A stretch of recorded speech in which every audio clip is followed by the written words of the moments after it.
We are back in Massachusetts for O'Keefe et al. Versus Reed et al. Remember, the O'Keefes are suing Karen Reed and the Waterfall and CF McCarthy's for the wrongful death of John O'Keefe, amongst other claims. But we need to talk about Proctor's procrastination. Former trooper Michael Proctor. We have to talk about Proctor's procrastination. And spoilers, some of you have already seen the ruling on this. I don't think the ruling matters as much as how we got there, honestly, because how we get there and what went down yesterday is so bananas to me that we just have to watch all of this together. Your Honor, just briefly, and I'd like to address a few things that were noted in the response of Ms. Reed.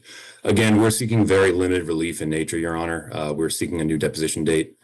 99% of the time, I could pick up the phone and call opposing counsel, and this would be resolved without the need to involve Your Honor in the court.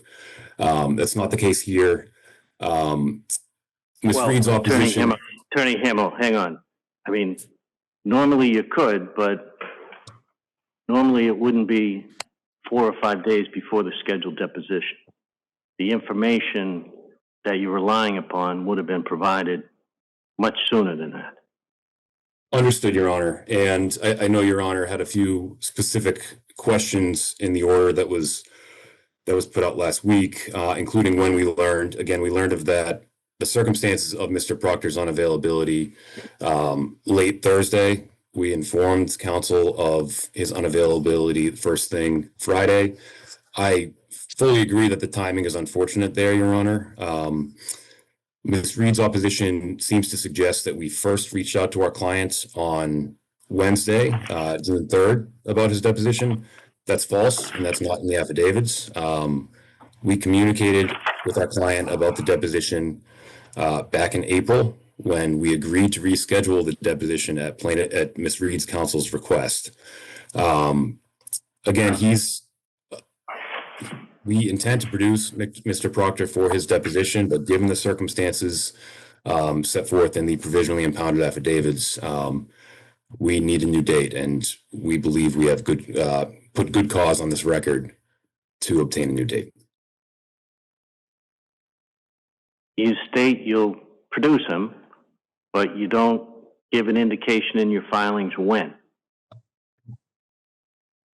Yes, Your Honor. As noted in the impounded materials, my client's situation is ongoing. We are in constant communication with him, and we will provide dates as soon as possible to counsel. I understand we are on Mr. Proctor is not a party to this case, but we understand that the court is on an accelerated discovery schedule with August, I believe, discovery deadline. We can get dates to counsel by the end of the week, if that would be satisfactory, and would be happy to provide a status report to the court on that once that's done. Obviously, we are opposed to the motion for protective order. This is a duly noticed deposition. The subpoena for the deposition went out in April. There was an agreed upon date of June 8th, which we have prepared for, we have strategically planned for, we've incurred costs. Now, 4 days before the deposition, suddenly there is a need to continue it. There is no, other than conclusory statements, which I understand the judge, your judge, you're going to impound, but other than conclusory statements, there's no evidence provided of what exactly is the reasoning for family commitments that may be impacting the ability to attend today, health issues that are causing the inability to attend today, to seek a continuance on the eve of such an important deposition after we have incurred so much time, effort, and expense, including travel. Attorney Jackson traveled from California here to conduct the deposition, and we planned around that, and strategically planned around that. And the schedule that Your Honor is keeping us to, this is highly prejudicial to my client. The reasoning is not sufficient. Mr. Proctor says in his affidavit that his attorneys had contacted him on June 3rd to discuss and prepare for his deposition. And then we learn on June 4th that they're not coming after we seek out simple list of attendees so that we can give it to the security desk. At no point from April until June 4th did we learn that there was any issue. Was there any request for any continuance, any request for any accommodation? And we've prepared and incurred costs and expense getting to this point. And we're here today in strong opposition to the deposition being continued. Attorney Seligson, you used the phrase strategically prepared for. Yes, Your Honor. It raises a question in my mind relative to the new Bristol action that you filed that was filed last Thursday, I think. Yes, Your Honor. And Ms. Reed's attorneys were fully aware that Attorney Hamill's office was involved on behalf of Mr. Proctor, correct? Yes, Your Honor. For the deposition in this case, yes. Was notice of that intent to file the Bristol action given to Mr. Proctor's attorneys? No, Your Honor. Firstly, I want to be respectful of the court's inquiry. I also want to be careful how I discuss our strategic attorney work product, attorney-client planning. When I say strategic, I mean sequencing of depositions. Nothing to do with the Massachusetts State Police complaint we filed. Those dates aren't, there wasn't some kind of effort to impact the deposition with the filing of the complaint, if that's what the court is asking. Strategic, as I stated, was with respect to sequencing of depositions in the wrongful death case, which we have been talking about as a team for months. That's what I mean, Your Honor.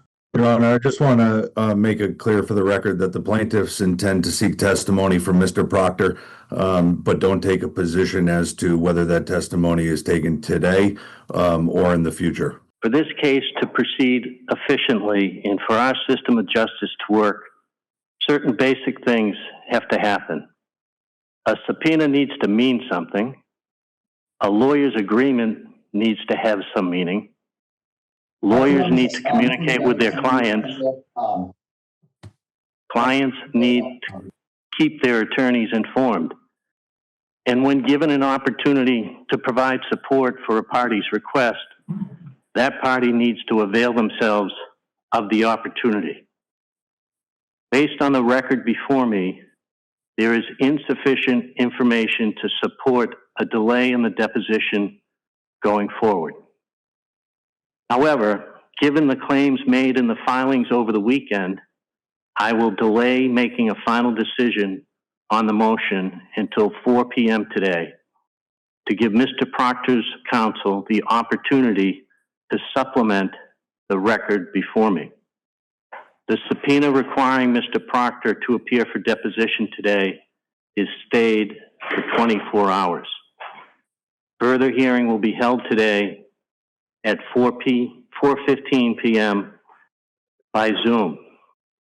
I followed up with Attorney Seligson on his reference to strategically preparing for the deposition today because I read in the media of an appearance on the Today Show Friday morning where Ms. Reed said that her new civil lawsuit was always part of a plan that she has.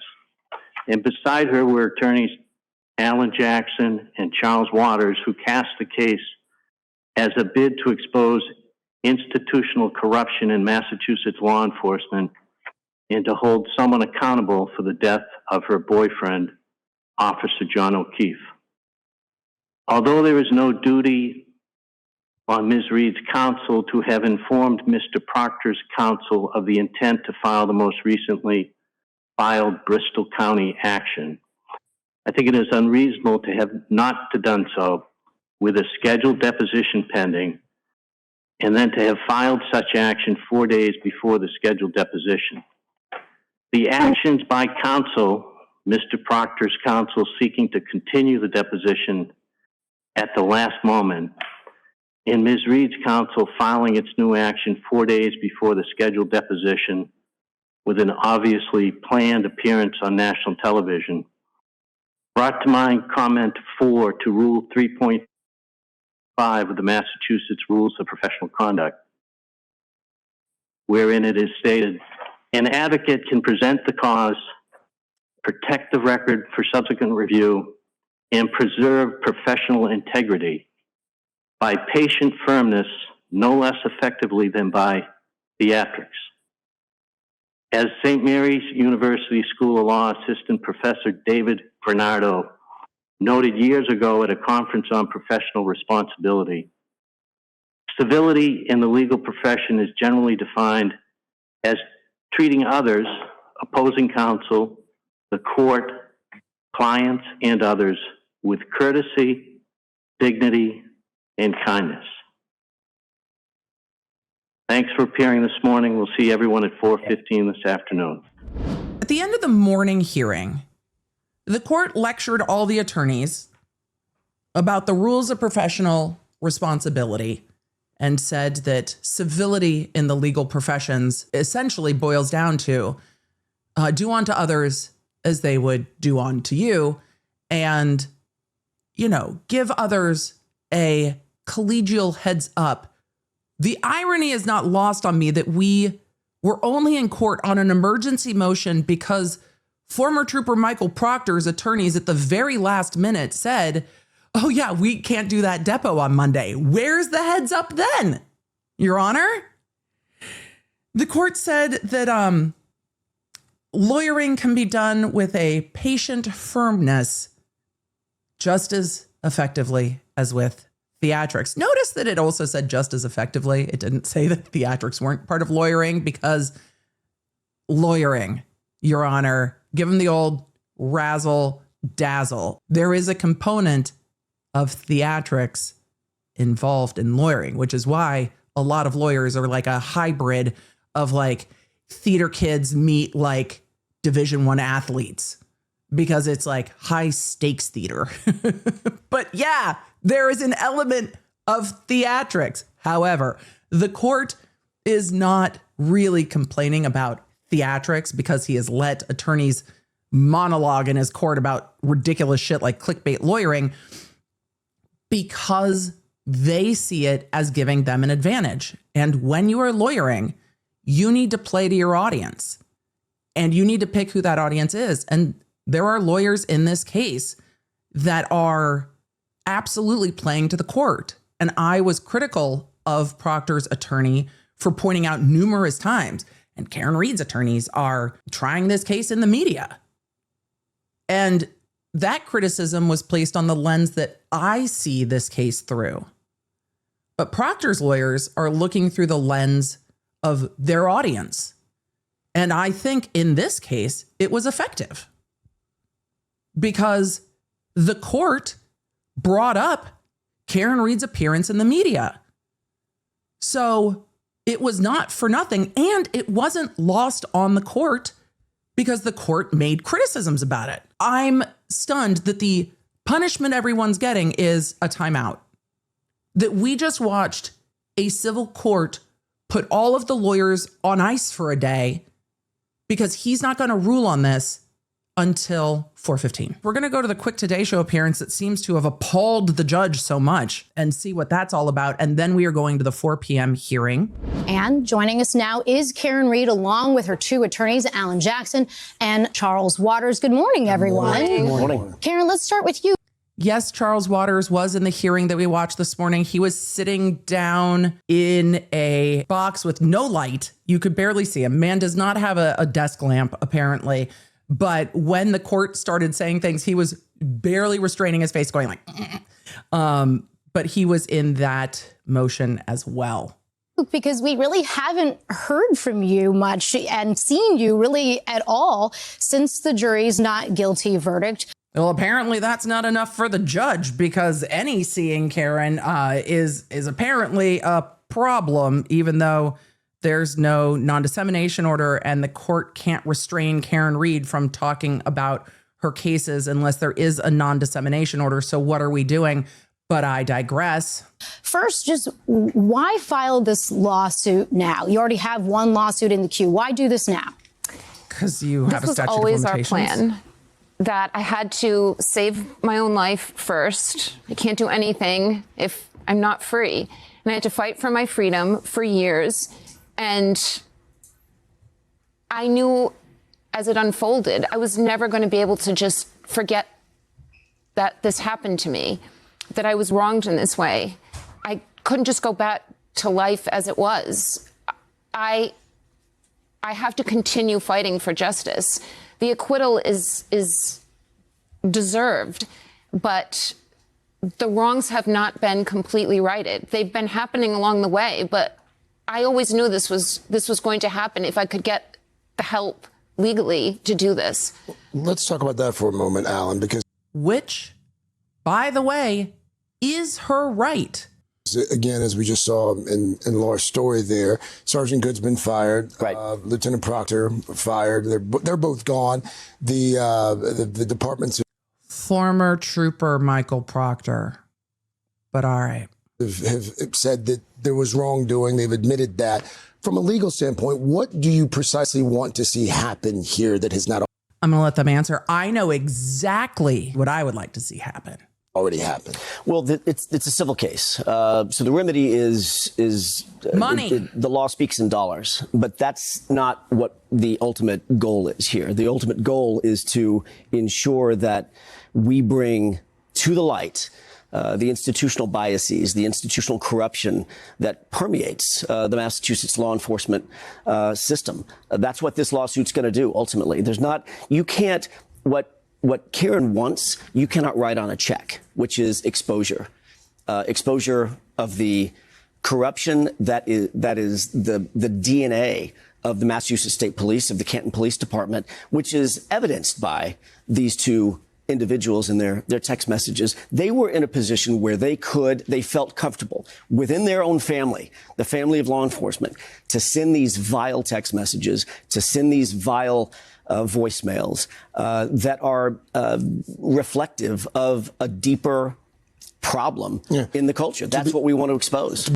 What I would like, and what I've said from the beginning of trying to watch this case with y'all, is I would like to understand what happened. People sometimes wonder, are you doing this for John, or are we trying to go after institutional corruption? Are we trying to get Is there a problem with it being both? you money damages? What is the goal? John To find out what the fuck victim happened? of this institutional corruption, and we're the voice for John. And I have lived nearly daily John's final moments, and what happened to him, what was on his phone, what was the temperature of his phone, what was his interactions that I had experienced prior to his death with members. I think this interview, that answer on this interview is going to come back in some of these suits. Her saying, I have lived nearly daily with John's final moments. I'm sure she meant, well, I don't know what she meant, but one would think that she, as she's talking about the phone, has been spending time thinking about what happened in those final moments.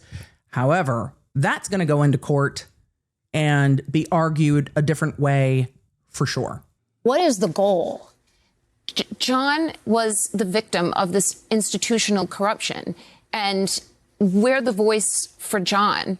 And I have lived nearly daily John's final moments, and what happened to him, what was on his phone, what was the temperature of his phone, what was his interactions that I had experienced prior to his death with members of the family that lived in that house. And this all revolves around John.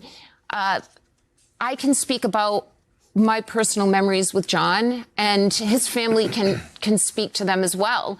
But I implore any one of John's family or friends to point to any moment that I wasn't loving or caring with John and his adopted niece and nephew. That was wild. Also, I don't know what she said in that interview that the judge could possibly have been flustered enough about to bring it up from the bench and in a written order. This was always our plan to sue the police department, right? After they won the criminal suit, I imagine that that's exactly true. Because the day that the verdict came down, one of the first things y'all asked me with the however many tens of thousands of people we had together was, can she sue law enforcement? The verdict was barely being replayed. And the first thing y'all were asking was, can she sue law enforcement? So this stuns no one, except apparently the civil judge, who was just like, but you gave an interview. Attorney Hamel, do you want to be heard further? Your Honor, beyond what we put on the record earlier today, I believe we're satisfied with what's on the record and the additional materials we've submitted to the court, provisionally impounded. So what do we learn from that? We learned that in the time between the morning hearing being done and the afternoon hearing beginning, that former Trooper Michael Proctor's attorney has filed something additional. The arguments for Mr. Proctor's deposition being continue to change. At first, he was argued to be just a mere witness who couldn't attend because he was unavailable. Then they argued that he was also unavailable for his deposition because his counsel had trials. Now they're arguing that was the court grabbing the microphone and moving it out of the court's face. That he cannot appear for the reasons submitted in the affidavits.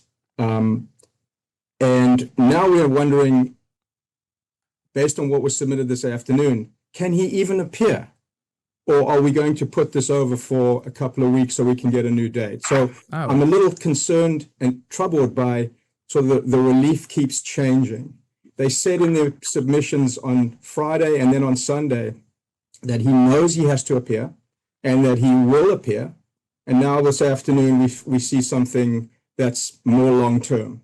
So I'd like to find out about that from the court and counsel for Mr. Proctor. I'd also like to address, Your Honor, some of the statements that were made this morning by the court and that ended up in your written decision. Your Honor, Attorney Seligson, you don't need to address that. You heard what I said. You might not agree with it, but we're not here for that right now. We're here we're here for the issue. So do you want to add anything else on the substance of the request before the court? Nothing on the substance before the court, but I would like an opportunity. I'm compelled to put something on the record to preserve my client's rights, Judge, and I'd like to do that if given the chance, and I would be brief. Your client's rights were in no way impaired by what I stated. So we're going to move on. If you're all done with the substance of the request. Okay. Okay. So, Attorney Hamel, do you want to add anything further? Your Honor, I'll just add that the relief has not changed in our view. From the start, we have sought to get a new date. Again, we're not seeking to preclude Ms. Reed from taking this deposition at all. We are simply seeking a new date for the reasons that we provided to the court already and the reasons we've already put on the record. Your Honor, I guess without sort of running afoul of what you've just said to me, there is a question about notice. You've injected a different type of notice requirement that is perplexing to me and my colleagues about notice of things in advance of depositions, and that's what I was trying to seek clarification about. Attorney Seligson, the great thing about this process is if I issue a decision, we generally don't engage in a discussion or dialogue about it. You can appeal something if you want to. If you want. Seligson, I don't think has the grounds to appeal you saying that they should have given Proctor's attorneys the heads up about the other filing that their client is not a party to. Go appeal it. I don't even think they can appeal it because it's dicta. To seek clarification. Attorney Seligson, the great thing about this process is if I issue a decision, we generally don't engage in a discussion or dialogue about it. You can appeal something if you want to. If you want to submit something in writing for clarification, but I'm not going to engage in a dialogue back and do that. Do that. Please do that. Please immediately do that. Please submit whatever y'all want to say in writing because the court just invited it. That's not why we're here right now. Understood. Okay? So, thank you. So, I find that the supplemental submission does not provide sufficient support to grant the extraordinary request before the court, which is to continue a long notice deposition, which was scheduled on a date agreed to, and the request in effect is made 1 business day from the scheduled deposition. The timing of the request remains a concern. In addition, I am not convinced that the signatory of the letter submitted is qualified to give the opinions contained therein. Even if there had been a curriculum vitae submitted, Sorry, I totally muted that line accidentally. I just saw your email. Oh, okay. There was one I clicked and I was like, fuck, was that it? No. Okay, cool. EDB, who is that interceding on the Zoom call? I have no idea. Somebody who unmuted themselves on the Zoom call in the middle of the court's ruling. But I don't know if the court was cutting Seligson off because he was like, you don't know you're winning yet, but you're winning. So stop it because you're winning. And I just want to make the order. But now the court is jumping in saying, hey, everything Proctor submitted is insufficient. And there is not enough cause to continue this deposition. And the clerk looks like they're looking for whoever that was. Even if there had been a curriculum vitae submitted, I am not convinced that it would show qualifications to give such opinions. The opinions are general in nature, do not provide any detail relative to the information referenced in the first paragraph of the letter. The opinions turn the request to, in effect, a request to continue a deposition indefinitely, which is contrary to what Mr. Proctor's counsel stated this morning. Of further concern is that the opinions appear to be by committee, without all committee members signing on to the opinion. Interesting. Finally, the dates in the letter show that the issue before the court could have been handled much earlier. The motion for a protective order is denied. The witness shall... So denied, but also the court says, based on what was in whatever letter they submitted, that sounds like it is probably dealing with medical in some way, given that the court is talking about broad and vague opinions. And the court is talking about, even if there was a resume, this person's probably not qualified to give the opinions that they're giving. And it seems like they're delaying the deposition indefinitely. But the court is saying, with all of that, these, whatever the underlying thing is in the letter, it could have been brought to the court's attention much, much sooner. This isn't something that sprung up on Wednesday, Thursday, Friday. They'll appear tomorrow for deposition at the place and time set forth in the subpoena. This is after 4 p.m. on Monday. Motion denied. Show up and be deposed tomorrow. The deposition, we appreciate the fact that the deposition is ordered to go forward. And order to go forward tomorrow is problematic. We'd like to get with counsel for Mr. Proctor and get a prompt new date that works for us. This tomorrow doesn't work for our scheduling, unfortunately. So we're going to put you in a waiting room. You can talk about it and let us know when you're ready and we'll be here. Okay?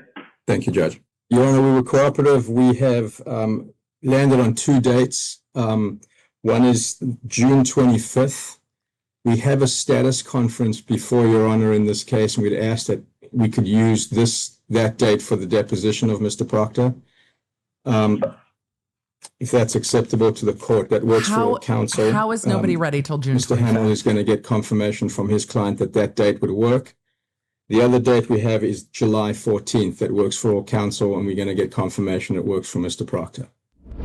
Keep this moment in mind, law nerds, now that we are done with the afternoon session of the emergency hearing on former Trooper Michael Proctor's motion to continue his deposition.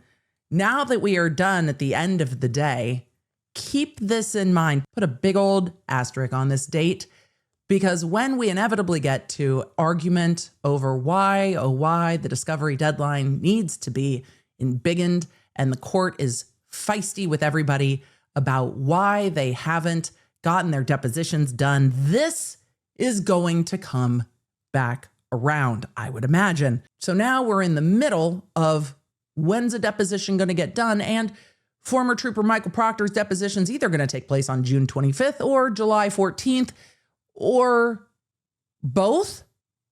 So Trooper Michael Proctor lost his motion to get more time at his deposition and then got more time for his deposition and burned an entire court day doing it.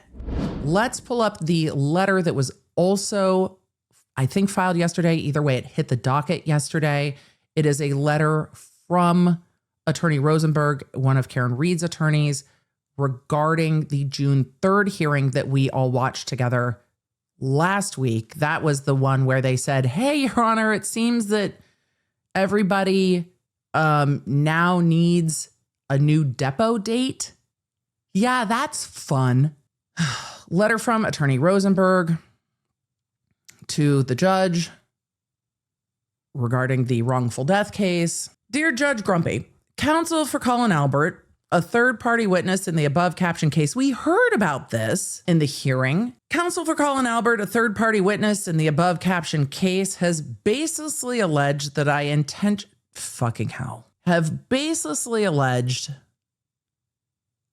that I intentionally misrepresented facts or misled the court during the status conference on June 3rd in this case, and has insisted that I clarify the record. Oh, I wonder what those emails are about. They talked about Colin Albert. They talked about Colin Albert's deposition. They talked about all of the House defendants not being available and there being like an evening email. Let's see what correction of the record must sally forth. I understand that Mr. Albert's counsel attempted to raise these claims in open court at a hearing on another matter concerning Mr. Albert when I was not present, but Your Honor did not entertain the discussion because no relevant motion was before the court. Well, that does sound consistent for this judge. At the June 3rd conference, as part of a lengthy back and forth with the court about the status of the many depositions in this case, I referenced the 6 depositions that Mr. Albert's counsel had unilaterally purported to cancel at 9:20 p.m. the night before the conference. I remember that. I remember this conversation. I then referred in passing to Mr. Albert's deposition and his refusal to comply with the subpoena my office served on him. The letter goes on to say, when I say that he had refused to appear, it was not to suggest that Mr. Albert took the position immediately upon service of the subpoena that he would never appear under any circumstances. That is not what I said. Instead, I was referring to the fact that the same counsel that sent the 9:20 p.m. email had, on behalf of Mr. Albert, refused to produce documents in response to his subpoena. I understand where the confusion was, but also there are times when it's hard for me to know if all the parties in the conference are confused. They're all engaged in what's going on behind the scenes.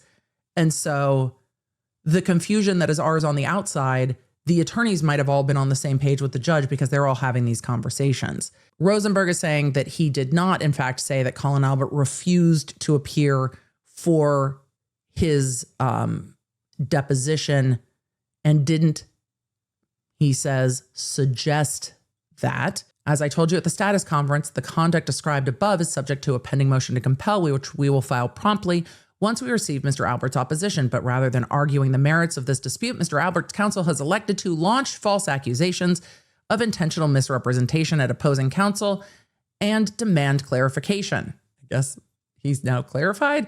I do not think this is the best use of the parties or the court's time and resources. However, at Mr. Albert's counsel's insistence, I am providing this explanation. Oh boy. This is plaintiff's motion to compel responses to plaintiff's supplemental request for document production. Plaintiffs are seeking an issue compelling defendant Karen Reed to serve complete responses on the supplemental request for production of documents that were served upon defendant Reed on March 5th, 2026. As of the date of the service, plaintiffs have yet to receive responses, objections, or any requests. Well, that shouldn't be happening. Let's take a look at what they say the background of this Sortedness is, again, filed this very afternoon. Plaintiffs served supplemental request for production of documents on or about March 5th, 2026. Responses were due by April 4th, 2026. To date, plaintiffs have yet to receive any response or request for extension by Reed. This is not the first time we have seen dilatory discovery tactics in this case. Great word, underused, here for it. And I don't largely disagree when we're talking about the case writ large, because we have seen all kinds of dilatory discoveries. This is not the first time we have seen dilatory discovery tactics in this case. On or about July 24th, 2025, plaintiffs served their first set of requests for document discovery. Responses were due within 30 days by August 23rd, 2025. Reed failed to respond or request an extension for more than 2 months, forcing plaintiffs to serve their first motion to compel. Plaintiffs agreed to hold such motion in abeyance upon representation by Reed's then counsel. The production would occur in the next 2 weeks. When Reed finally produced the documents in November and December 2025, more than 90 days late, the production consisted of an incoherent document dump. The production lacked organization, classification, indexing, and even contained hundreds of corrupted and unusable files. So Diller is mad about discovery. And also, if this is all true, yep, this is a problem. Requested relief. Tell them to give it to us. They say within 10 days. Let's go look at the opposition. Reed's opposition filed this afternoon because they are all filed in a group. Plaintiffs seek an order compelling defendant Reed to serve written Rule 34 responses she has already served and produce documents pursuant to those responses, which she is already in the process of doing. This motion is yet another attempt by plaintiffs to flout the Superior Court rules and use the court's docket to generate dispute and attention rather than working cooperatively in discovery. On May 7th, without first conferring with Reed's counsel in any matter, plaintiffs served their motion to compel responses to plaintiff's supplemental requests. That motion relates to the supplemental request plaintiffs served on March 5th, 19 months after they filed the lawsuit. Reed's counsel inadvertently missed the service email on that date and did not respond to the requests. It got lost in my email. Rather than contacting Reed's counsel and asking about the responses or documents, plaintiff's counsel waited a fully additional month after the applicable deadline and served the motion without comment, 37 minutes before the court's last status conference, in an obvious attempt to use that motion during the proceeding without giving Reed time to respond. Less than 2 hours later, after the status conference, Reed's counsel responded by email acknowledging that the responses were due, promised to provide them, and indicated Reed expected the motion to be then withdrawn. See emails between counsel. On May 18th, 2026, Reed served the written responses that the motion seeks. Well, then why is the motion saying that it was never served? On May 21st, Reed's counsel followed up, confirmed that the responses had been served, and indicated that Reed is in the process of producing documents as indicated in those responses, as well as the documents from Reed's cell phone extraction from the Norfolk District Attorney's Office, footnote 1. The Norfolk District Attorney's Office review has been significantly delayed by the Norfolk District Attorney's Office producing the extraction to all parties in a location other than it had initially indicated. What does that even mean? But also, if Karen Reed's cell phone extraction is in the hands of the Norfolk District Attorney's Office, then could you also ask the Norfolk District Attorney's Office? But okay. We need the documents. We're giving you the documents. They're not giving us the documents. We are giving you the documents. They didn't even respond. We did respond. Exhibit E1. Oh boy. Emily, this is going to be quick. There's emails, everybody. Thursday, May 7th, 2026 at 2:23 p.m. Good afternoon. Please see the attached motion to compel responses from defendant Karen Reed to plaintiff supplemental request for document production and the attached memo in support. Best, Christina. Response from May 7th at 4:12 p.m. Same day and everything. Mark, when I received this service email 37 minutes before today's status conference, I discovered that I never received the request it refers to. It seems you have served them on the parties, but left me off the distribution list. As you know, I've been the one handling the day-to-day discovery matters with you for the last 6 months or so at least. I'm sure this was just a mistake, and I acknowledge that you did include other attorneys for Ms. Reed. However, when you didn't receive a response when it was due at the beginning of April, you didn't reach out to anyone, bold underlined, representing Ms. Reed to ask why that was. You didn't ask when we should expect a response. You didn't request a 9C conference or raise this issue in any of the numerous conversations we have had since then.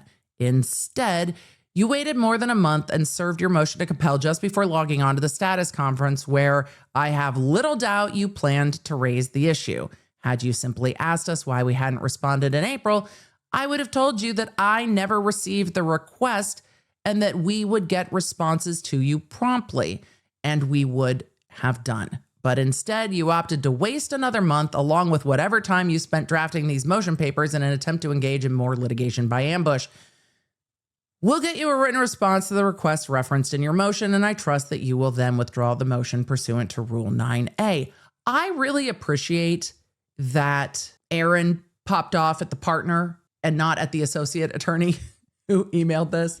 Filed this afternoon, plaintiff's reply to defendant Karen Reed's opposition to plaintiff's motion to compel responses to plaintiff's supplemental request for document production. While Reed's opposition is replete with excuses and attempts to shift blame, it fails to articulate any cognizable legal or factual basis for the court to deny plaintiff's motion. This omission is unsurprising, and no such basis exists. Reed concedes that her responses are overdue and acknowledges her prior commitment to produce the requested documents.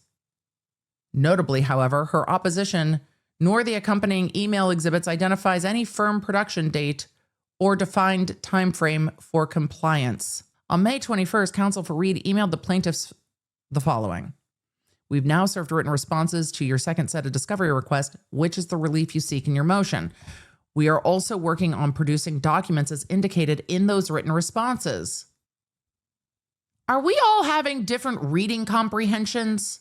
They go on to say Reed's belated service of written responses, which was prompted only by plaintiff's motion to compel, does not moot the motion. As of the filing of the reply, plaintiffs have not received complete document production in response to their supplemental requests. Without a court order establishing a date certain for document production, plaintiffs have no assurance that Reed will complete document production in a reasonable time frame. Reed's vague promise to provide further updated estimate next week is insufficient. The motion to compel, therefore, remains live. They ask for the court to grant the motion and compel Reed to produce the documents within 14 days. Respond to our discovery. Hey, so I'm the attorney handling the discovery and you left me off of the emails, so I didn't see it. We're getting on that right now. No, that is insufficient. Okay, well, can't time travel back into the past and do it then, because I'm now aware of it now. So we're going to be responding to it now. Insufficient, Your Honor. Make them give us a date. And if you're asking yourself, isn't this motion moot? Well, the plaintiffs do not think it's moot. The plaintiffs think that if the court does not order the documents turned over, which Reed's team seems to acknowledge that all the documents need to be turned over and that they are working on turning them over, well, it seems that they think that the court is going to say, yes, do it within 14 days. I guess we'll see what the judge does, because we can see the trajectory that they are all going to be fighting much more over discovery, and that they are going to, down the road, all be back in front of the court complaining about this, because Diller tried to air these grievances at the last hearing and the court was like, not today, Diller. So they're fighting over discovery that everyone agrees is getting turned over. Thanks for joining me. If you enjoyed this episode and don't want to miss updates on your favorite cases, you're going to need the LawNerd app at lawnerd.app.com. That way you can stay in the loop on the cases that matter most to you, and you never know when you're going to catch feelings for a new case. So make sure you get it for free on iOS and Android. Thank you for being here, and thank you for being a Law Nerd.